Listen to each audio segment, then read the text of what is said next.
you guys, welcome back to another vlog. Today is, I lost track. What is today? Today is Tuesday, and this is actually shift 1 2 3 4, like 3 of 5 or whatever. So anyways, I am going in. I picked up all this week. I was not on the schedule because if you are new to my channel, I am a PRN med-surgical nurse, and I am also a CPR instructor on the side. And I just created this channel to highlight my highs and my lows so that you can learn something as nurses and we can learn together.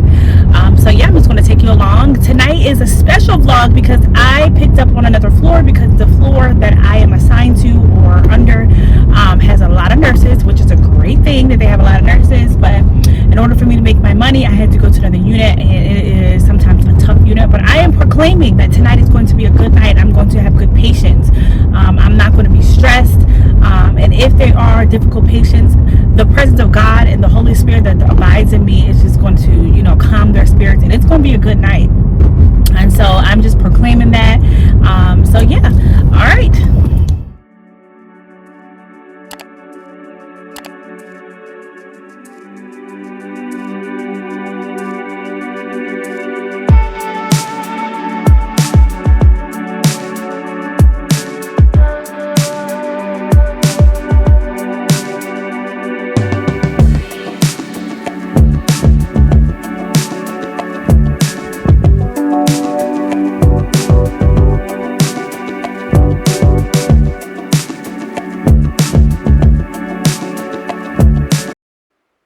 So here I am just putting an MPO sign on a door.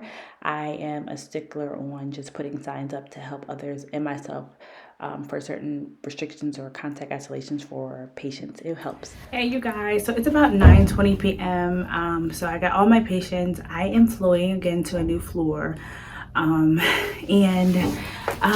So I got all my head to toe assessments done. I did something a little different today, but in order to survive a floor, the first thing I would recommend doing is just finding the charge nurse, knowing where main things are if you're unfamiliar with the unit. In my case, I've been here multiple times, so I know where everything is. Make sure you know where your assignment is. Grab your computer, grab your phone.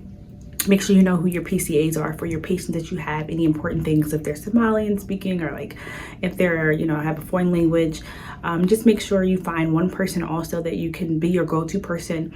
In most cases, it will be a charge nurse, but sometimes the charge nurses are not too pleasant, and they should be, but just find one person that you can ask questions to.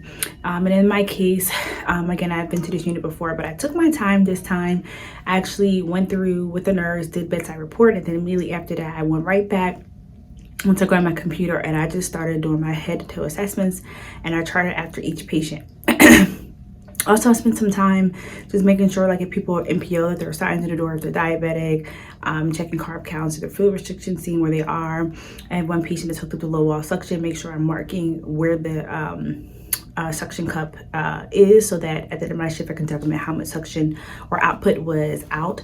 Make sure PIC dressings and IV dressings are appropriate, if they need to be changed, so I can know what to do.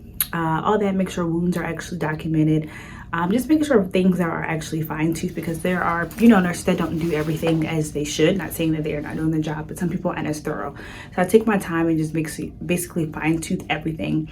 And I did my full head-to-toe assessment. And so now that things are done, I'm going through it. I'm just passing meds, and I'm just going to be maintaining for the night. So pretty interesting night. Tonight I actually have to start someone on TPN, so I will be doing that, and then I'll get some pointers on what you need to do when you hang TPN. So in tonight's case, the TPN bags that I had to administer, the barcodes were unable to be scanned, which meant that I had to physically override it. I did not feel comfortable doing that, being that this is my first time administering TPN, and I didn't want to accidentally give the wrong medicine or fluid to the patient. So I actually took the bags down to the pharmacy, had the pharmacy verify if it was the correct bag, or I tried to get the correct barcode. They couldn't give me the correct barcode because it's done at our main hospital.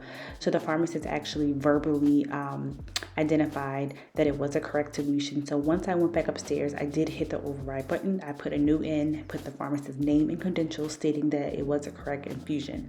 So in this case, it just taught me, and just a pointer for you all. If a barcode does not work, do not just override it. Check with the pharmacist to make sure you're giving the right information or right medication to the patient.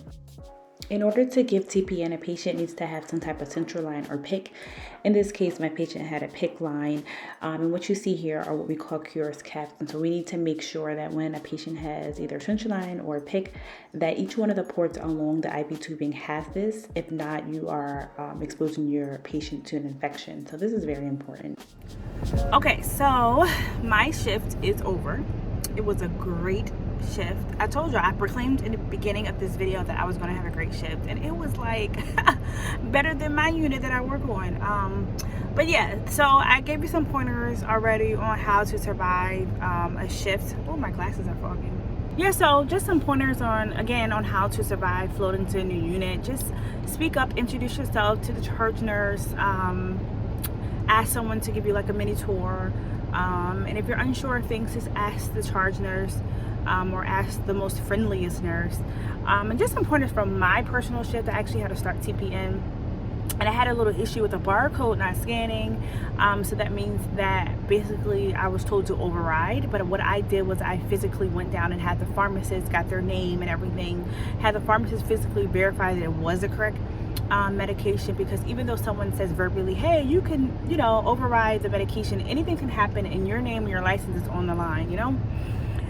So I physically got the medication or the TPN verified, and then I overrid it, because I worked too hard for my license. I'm not getting it taken away over something simple. Also, when you do have someone who basically has TPN, they need a central line, either a PIC line or a central line, and just make sure the little green Kuros caps is applied to all the ports, so that again your patient will not get infected and anything will not get in the line, because they are prone to infection when they do have central lines and such, or PICs attached to them. So yeah, just some pointers there. Where you are in your work week, but wherever you are, just try to be the best nurse you can be, and I'll see y'all in my next vlog.